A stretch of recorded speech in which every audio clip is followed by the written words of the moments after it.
Pasiyentimizin gördüyünüz kimi, demək pasiyentimizin ayağı 4 ay əvvəl daban sümüyünün qəlpəli sınığı olmuşdu və əməliyyatdan sonra, daban sümüyünün yığılması əməliyyatından sonra pasiyentimiz yeriyərkən ayağını yerə basmaqda çox çətinlik çəkirdi, çox güclü ağrıları var idi, ayağında şişkinlikləri çox idi və öz travmatoloq həkiminin də məsləhəti ilə birlikdə biz fizioterapiya müalicəsinə başladıq. Bugün artıq müalicəmizin 6-cı günüdür və 6 gün ərzində pasiyentimizin öz sözlərinə görə neçə faiz azalma olmuşdur?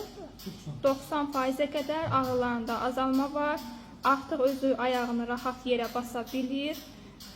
Əksər ağrıları keçibdir, amma hələ ki müalicəmiz davam edir. İnşallah müalicəmizin sonuna qədər artıq pasiyentimiz rahatlıqla ayağını yerə basıb rahat yeriyə biləcək.